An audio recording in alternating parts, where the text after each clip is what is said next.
Anões. Conhecemos como baixinhos, rabugentos e com grande habilidade de forja e mineração. Será que foi sempre assim? Como tudo começou? Sim, mais um que tem origem nórdica. Será?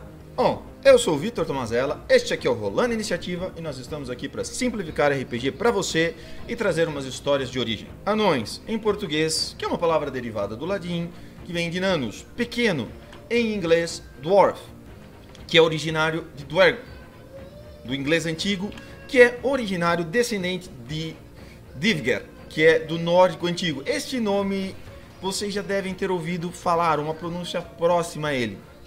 Todos eles querem dizer a mesma coisa, pessoas pequenas ou de estatura pequenas, mas no início não era assim não.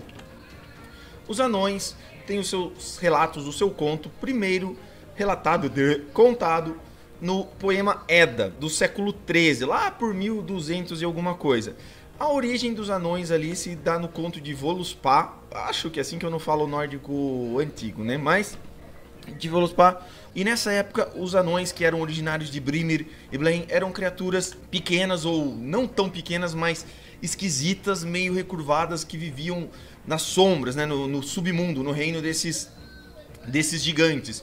E esses gigantes nada mais eram que nomes alternativos de Ymir, o gigante primordial que dá origem lá aos mundos nórdicos e toda a história.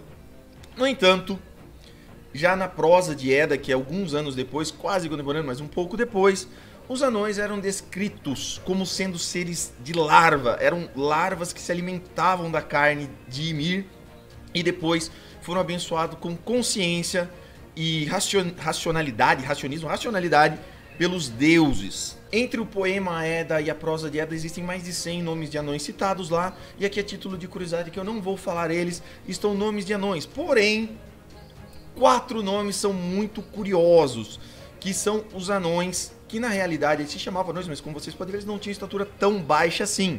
São os anões Norori, Suori, Ostri e Vestri, que são os anões que sustentam os pilares do céu e na realidade são os pontos cardeais, norte, sul, leste e oeste.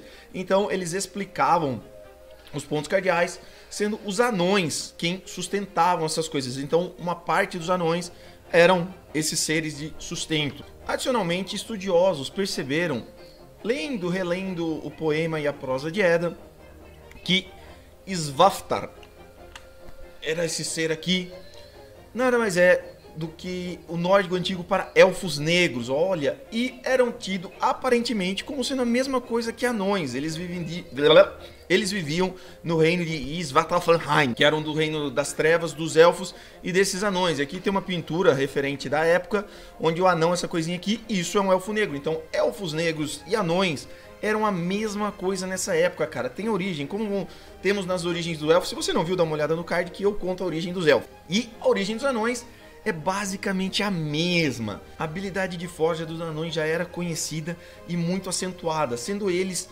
responsáveis por construírem armas divinas, as armas do Aesir, como a Gungnir do Odin, a Mjolnir do Thor, o grande deus do relâmpago, Thor, filho de Odin, entre outras. Esse aqui é o colar de Freya, que se chama Brisingamen, e o anel de Odin, também que se chama, na realidade, eu não sei se a pronúncia é certa, mas é Dropnir. Que aqui são como vocês podem ver aqui, né? Isso deu uma representação, uma ilustração dos anões forjando. O anel tá ali no chão. E uma versão mais atual do anel do Dourado de Odin seria essa, que provavelmente foi usada nos filmes aí que seguiram posteriormente. E um outro item muito famoso associado aos anões, que foram eles que construíram, era, né, a capa ou manto da invisibilidade. Dessa época, diversos anões possuíam a habilidade, a capacidade de se tornar invisíveis com base na utilização desses itens deles, cara. Então eles utilizavam esses itens, já tinham uma habilidade de forja muito grande e construíram diversos itens para diversos deuses. E também tiveram anões que tiveram participação muito importante na história, que um anão tentou se casar com a filha de Thor, e outros anões nessa era construíram e foram responsáveis por diversas coisas. Bom, nem tudo são flores e houve mudanças ali. na Escandinávia. Para quem não sabe o que é Escandinávia, Escandinávia é o que atualmente são os países da Noruega, Suécia e Dinamarca. E juntamente com a Islândia e a Finlândia compõem os países nórdicos. E na Escandinávia, os anões eram criaturas um pouco maiores associadas aos trolls. Ainda são, né?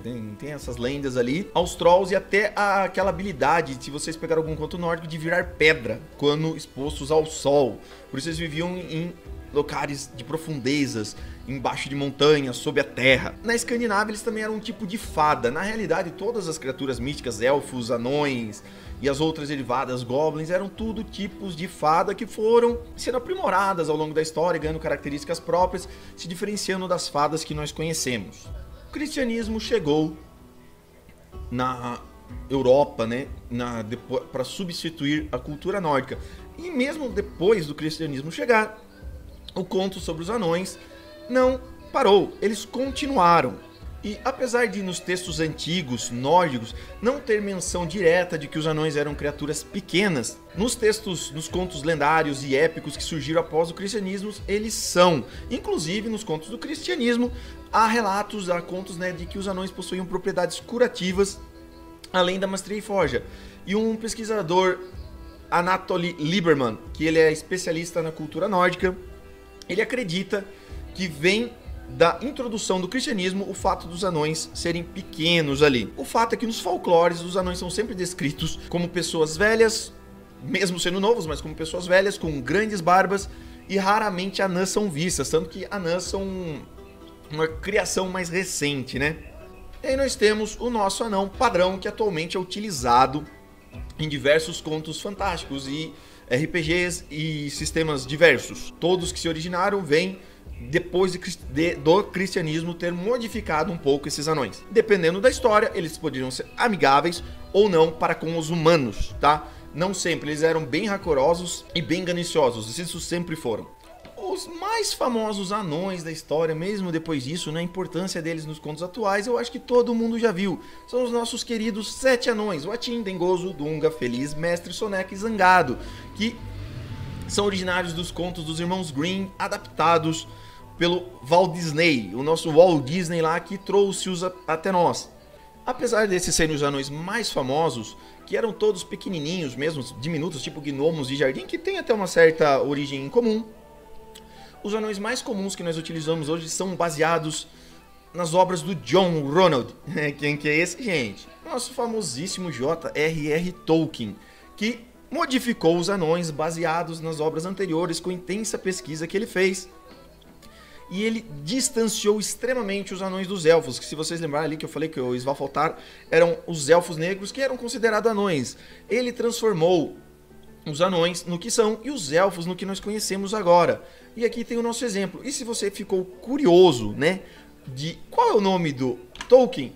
John Ronald Reuel Tolkien. Então vocês podem procurar mais, que se você é do mundo RPGístico, assim como nós, esse nosso querido colega aqui contribuiu imensamente para as obras e coisas de RPG de modo geral. Inclusive, não fazendo merchandising, tem um filme que fala da história do Tolkien, que é muito legal, vale a pena ver. Fala de companheirismo, que a obra do Senhor dos Anéis é baseada nisso. E o RPG também, de certa forma. Então, os anões que nós conhecemos atualmente, utilizamos e gostamos tanto de utilizar em diversos jogos eletrônicos, diversos RPGs, são frutos do nosso querido Tolkien.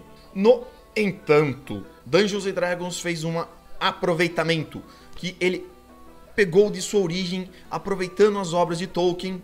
Eles trouxeram os Duergar. Opa, eu já vi esse nome próximo, é Divgar, são os anões em nórdico antigo. O grupo, né, o D&D ali, aproveitou o nome e transformou os anões, os Duergar dele, que são os anões negros, que é uma mistura dos elfos negros lá do passado, os Svalfaldr, com os anões originais, e aproveitou o nome próximo. Essa você não sabia, né? Então, gente, olha que legal. Tudo é reaproveitamento, história é ciclagem para não cometer os mesmos erros e aproveitar o que tem de bom. Mas, né, nós sabemos que a origem escrita dos anões vem dos nórdicos lá do século XIII, mas eu posso dizer com certeza que a sua origem é desconhecida, efetivamente falando. Porque, na realidade, nanismo existe na raça humana, a gente, há muito tempo atrás. E lá nesta terra que todo mundo já deve ter visto, o Egito, há relatos desde 3150 a.C., cara. Pra quem não sabe, o século 13 é lá em torno de 1215, por aí que aconteceram aquelas obras que eu citei anteriormente. Dá apenas 4.000 anos de diferença. Então, no Egito, inclusive, há diversas estátuas.